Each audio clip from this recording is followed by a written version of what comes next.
나는 메트로폴리탄 미술관의 경비원입니다 라는 책이 있습니다.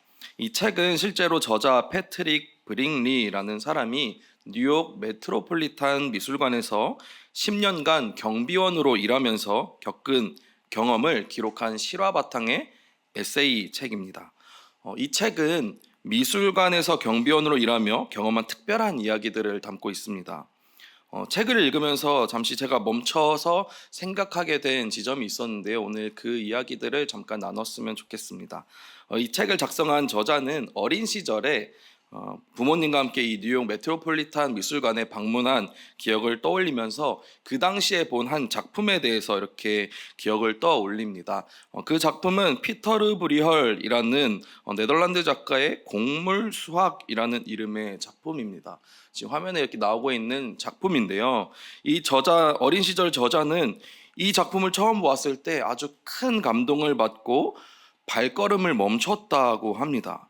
그때의 감정은 설명할 수도 없을 정도로 작품에게 압도되는 경험을 했다고 말합니다. 그리고 이어서 저자는 성장하여 대학생이 되었을 때 그 작품을 다시 마주한 경험을 이야기합니다.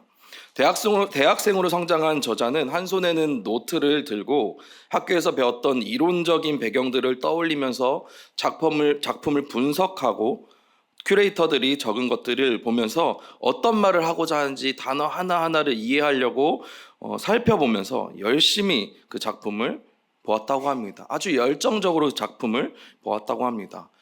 이 책을 쓴 저자는 그 작품을 보면서 어떤 화풍인지, 어떤 시대의 배경을 가지고 있는지, 색채는 어떻게 사용되고 있는지 이런 것들을 이해하려고 했다고 합니다.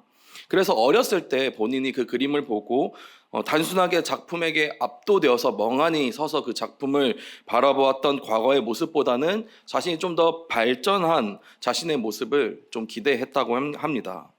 이제 예술을 제대로 이해하려는 노력을 한다고 생각했던 것입니다. 유치하고 바보 같았던 어렸을 때의 반응보다 좀 더 세련된 해석과 표현을 하고 싶다는 욕망이 있었다고 합니다. 그러나 저자는 어렸을 때 마치 감정이 가슴속에서 새 한 마리가 막 날개를 치는 것 같은 그런 예술의 힘을 경험했던 표현하지도 못했던 그 경험들을 이제는 예술 작품을 분석하고 설명할 수 있는 지식을 갖추었을 때는 아이러니하게도 그 어린 시절 느꼈던 그 감동이 점차 마음에서 사라지고 있었다는 것입니다. 저자는 어린 시절의 감격을 점점 잃어가고 있다는 것을 깨닫게 됩니다. 지식과 분석력은 늘어났지만 정작 처음 그 작품을 보고 가슴이 뛰던 그 감동은 사라졌다는 것입니다. 우리 신앙도 그렇지 않은가 돌아보게 되었습니다. 처음 하나님을 만났을 때 설명할 수 없는 감격이 있고 감동이 있는데 시간이 지난 지금 시점에서 생각을 해보면 지금 그냥 신앙생활을 하고 있는 것 같기도 합니다. 성도님들은 하나님을 처음 만났을 때의 감격을 기억하십니까? 여러분의 신앙은 지금도 살아 있습니까?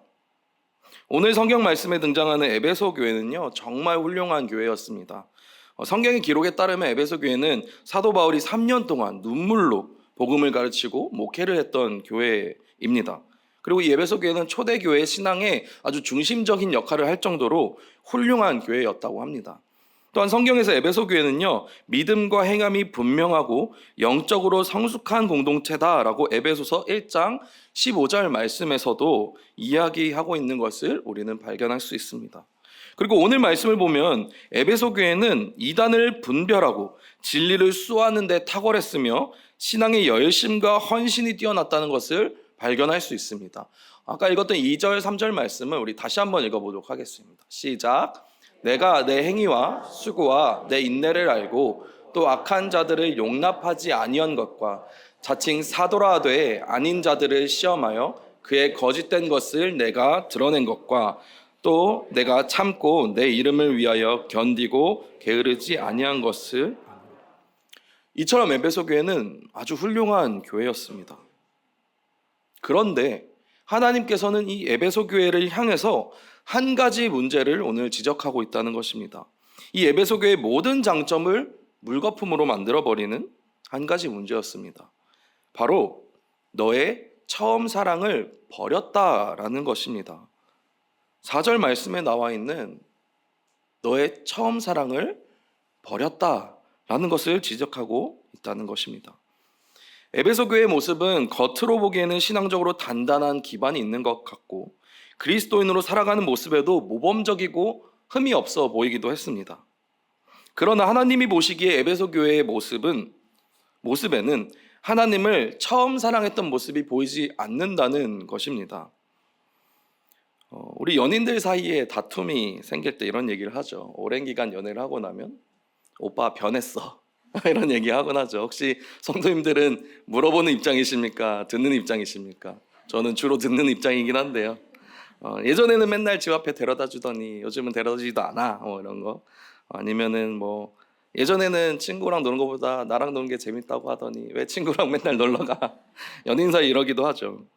결혼하고 나서도 비슷한 것 같습니다. 예전에는 힘들고 걱정되는 게 있을 때 고민도 들어주고 공감도 해주더니 왜 요즘은 해결해 주려고만 하거나 듣지도 않아 이런 그런 것도 있지 않습니까? 옛날엔 손을 꼭 잡고 다녔던 과거의 모습에서는 이제는 의무적으로 그냥 같이 살아간다라고 생각하는 모습처럼 말입니다. 그럴 때 저는 이렇게 변명합니다. 사랑이 변한 게 아니라 표현이 달라진 거다. 사랑이 식은 것이 아니라 사랑이 성숙해진 거다. 이렇게 얘기는 합니다. 한편 맞는 말이기도 하지 않습니까? 처음 연애할 때처럼 맨날 연락하고 지낼 수는 없습니다. 매일 손을 잡고 다니지 않을 수도 있습니다. 그러나 사랑의 본질은 여전히 살아 있어야 된다는 것입니다. 진짜 문제는 사랑의 방식이 바뀐 게 아니라 사랑 자체가 식어버렸을 때 문제가 된다는 것이죠. 에베소 교회를 향한 하나님의 질책 또한 이런 맥락 속에서 나온 것입니다. 하나님을 향한 뜨거운 사랑이 있는데 지금은 그렇지 않다는 것이죠. 에베소 교회의 성도들은 아닙니다. 하나님을 사랑하는 방식이 달라진 것이에요. 우리의 표현이 좀 더 성숙해진 것이에요. 이제는 그렇게 뜨겁게 기도하거나 찬양하지 않아도 그렇게 열심히 하지 않아도 우리는 하나님을 믿고 따르는 것을 표현할 수 있습니다 라고 말하겠지만 하나님께서는 에베소 교회가 처음 하나님을 예배하며 가졌던 그 신앙의 감격이 사라져 버린 것을 안타깝다라고 오늘 말씀하고 계신 것입니다. 하나님이 보시기에 에베소 교회의 하나님을 향한 사랑의 형식과 이전보다 성숙해 보이는 모습이 있을지는 몰라도 하나님을 처음 만난 그 감격이 지금 보이지 않는다는 것입니다. 우리의 신앙생활은 어떻습니까? 우리도 에베소 교회처럼 처음 하나님을 사랑했던 그 첫 모습이 변해버리지는 않았는지 생각해 봐야 될 것입니다. 신앙생활에서 사랑이 형식적으로 존재할 때 문제가 됩니다. 신앙생활의 연수가 길어지고 신앙이 깊어지면서 감정적인 표현의 방식은 달라질 수 있습니다. 바뀔 수 있습니다. 하지만 문제는 처음 사랑이 형식과 의무만 남고 실제로 하나님과 친밀한 사귐이 사라질 때 문제가 된다는 것입니다. 규칙적인 기도의 자리를 가지는 것 매우 중요합니다. 그러나 기도의 자리에서 하나님의 마음을 알아가는 갈망이 사라진 경우에는 문제가 되는 것입니다. 예배 때마다 하나님을 경험하는 감격이 있고 기대가 있어야 되는데 예배의 자리가 습관이 되고 의무가 되어버린 경우에는 문제가 된다는 것입니다. 사역 또한 마찬가지입니다. 하나님을 사랑해서 헌신하지만 때로는 다른 사람에게 인정받기 위해 또는 내가 맡은 역할을 잘 마치기 위해 사역하는 경우에는 문제가 된다는 것입니다. 신앙의 연수가 길어지고 성숙해진다는 것은 감정적으로 무뎌지고 형식적이고 규칙적이기만 해서는 안 된다는 것입니다. 오히려 깊어지고 더 인격적인 관계로 나아가야 된다라고 하나님은 말씀하십니다. 하나님은 바로 이 지점에서 에베소 교회를 책망하신 것입니다.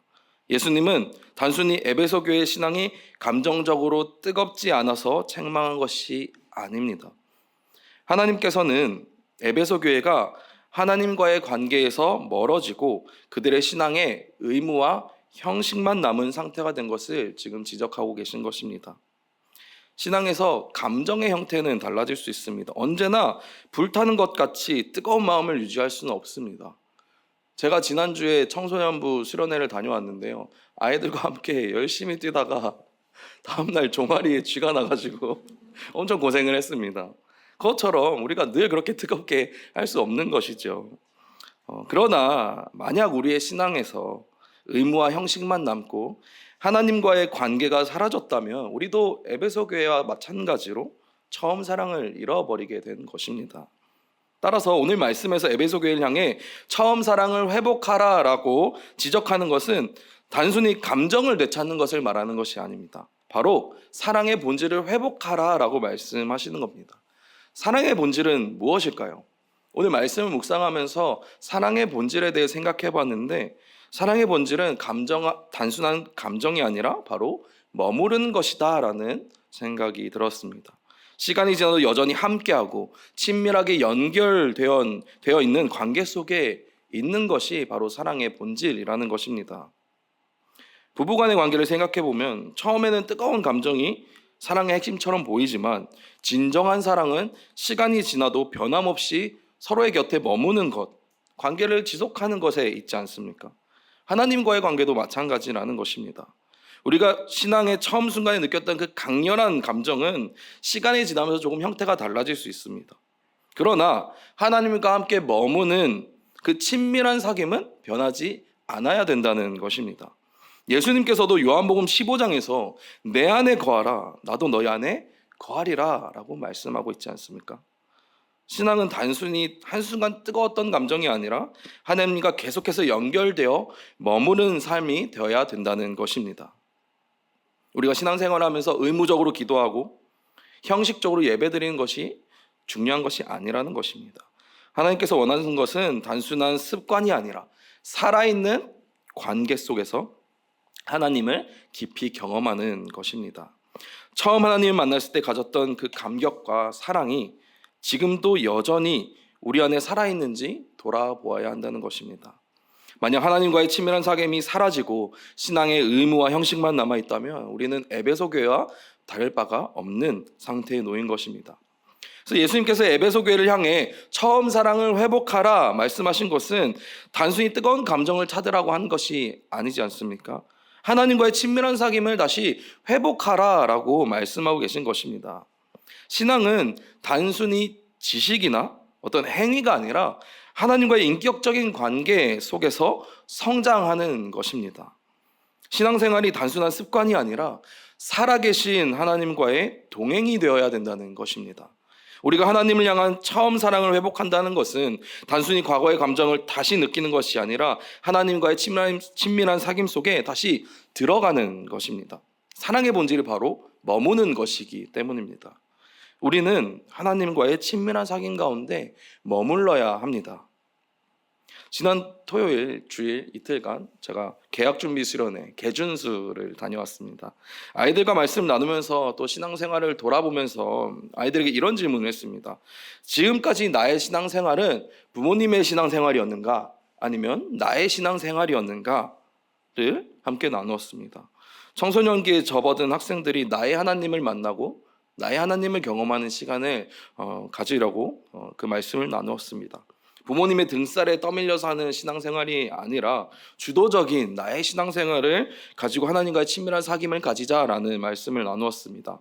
만약 학생들 중에 이 수련회를 통하여서 하나님의 마음을 알고 경험했다면 그 학생은 그 마음을 가지고 그 감격을 가지고 새 학기를 시작하며 앞으로의 신앙생활을 이어나갈 것입니다. 많은 학생들이 청소년기의 수련회를 통해서 또 하나님을 경험하지 않습니까? 물론 수련회뿐만 아니라 우리들은 신앙생활을 하면서 하나님을 경험하는 순간이 있다는 것입니다. 여기에 계신 모든 성도님들 또한 내가 하나님을 경험한 그때 그 순간이 있다는 것입니다. 그럼 다시 한번 여러분들께 질문을 드려봅니다. 여러분들은 하나님을 처음 만난 그때의 감격을 기억하고 계십니까? 그 감격이 지금도 마음에 남아 계십니까? 하나님께서는 에베소 교회가 이 처음 사랑을 회복하기 위한 해결책으로 세 가지를 이야기하고 계십니다. 5절 말씀 우리 한번 같이 읽어보도록 하겠습니다. 시작. 회개하여 처음 행위를 가지라. 오늘 말씀에서는 우리가 신앙의 감격을 회복하기 위해 할 수 있는 세 가지의 말씀을 나눠주고 계십니다. 첫 번째로는 어디서 떨어졌는지를 생각하라는 것인데요. 이 말씀은 우리가 처음 하나님을 만난 그때 어떤 마음을 가졌는지 기억하라는 것입니다. 우리가 하나님을 경험하고 만났다고 생각하는 그때 기억을 한번 더듬어 봅시다. 어떤 상황에서 우리는 하나님을 경험했습니까? 그때 우리가 하나님께 드린 기도는 무엇이었습니까? 그때 우리가 하나님께 드린 찬양은 무엇이었습니까? 그때를 한번 기억해 보는 것입니다. 우리의 처음 사랑은 어떤 모습이었습니까? 두 번째는 회개하라는 말씀입니다. 만약 우리의 신앙생활이 형식과 습관에 머물러 있다면, 그리고 마음에 하나님을 향한 감격을 잃어버린 모습이 있다면 솔직하게 내 모습을 인정하고 회개하라고 말씀하고 계신 것입니다. 하나님을 향한 사랑의 표현이 변한 것이 아니라 내 마음이 식었다면 하나님 앞에서 인정하고 다시금 하나님께 돌아가는 것입니다. 하나님의 품에 돌아가 머무는 것입니다. 하나님은 기다리시는 분이기 때문에 우리가 다시 돌아오기를 기다리고 계시기 때문입니다. 마지막으로 처음 행위를 가지라라고 말씀합니다. 처음 행위를 가지라는 것은 하나님을 경험한 그때로 다시 돌아가라는 말씀과 같습니다. 우리가 하나님을 다시금 경험하고 만나기 위해서는 그때로 돌아가야 됩니다.